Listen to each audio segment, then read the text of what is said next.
Une corporation américaine est administrée par des administrateurs, appelés directors en anglais. Généralement, les administrateurs doivent être des personnes physiques. Par conséquent, une corporation ne peut pas agir à titre d'administratrice d'une autre corporation. Les administrateurs sont élus par les actionnaires, normalement dans la proportion des actions détenues par chacun d'eux.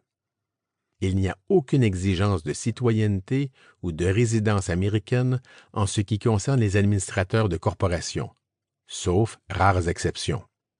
Les dirigeants d'une corporation, appelés officers en anglais, sont nommés par les administrateurs.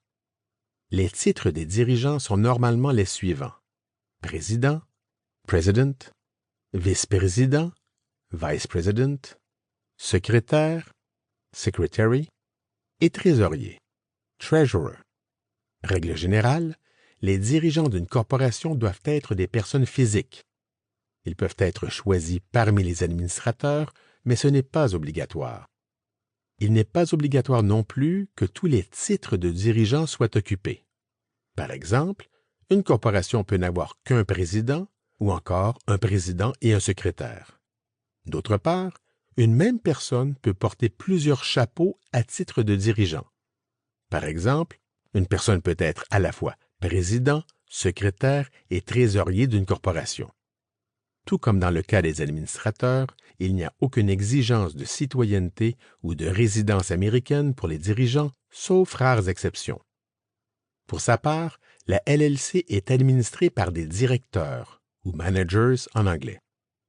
Les titres des directeurs d'une LLC sont généralement les suivants: directeur opérationnel, operating manager, vice-directeur opérationnel, vice operating manager, directeur secrétaire, secretary manager et directeur trésorier, treasurer manager.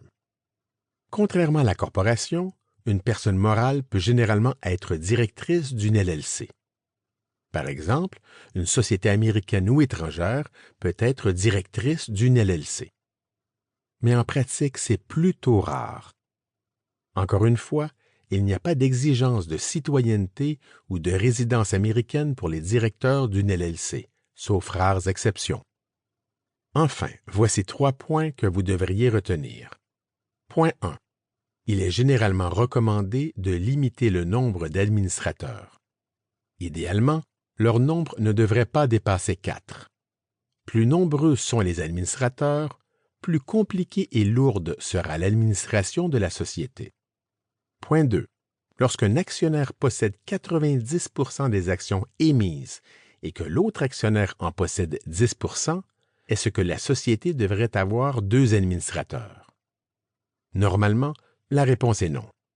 Lorsqu'il y a un actionnaire majoritaire d'une telle importance, il est généralement le seul administrateur et par conséquent le seul signataire autorisé à la banque.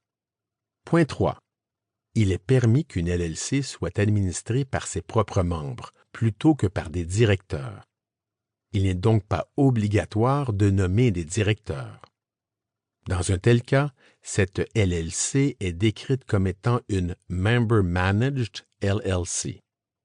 Toutefois, en pratique, ce n'est pas recommandé. Il est utile qu'une LLC soit dirigée par des directeurs, surtout face aux tiers. Les clients, employés, fournisseurs et banquiers s'attendent à ce que les représentants de la LLC portent un titre officiel.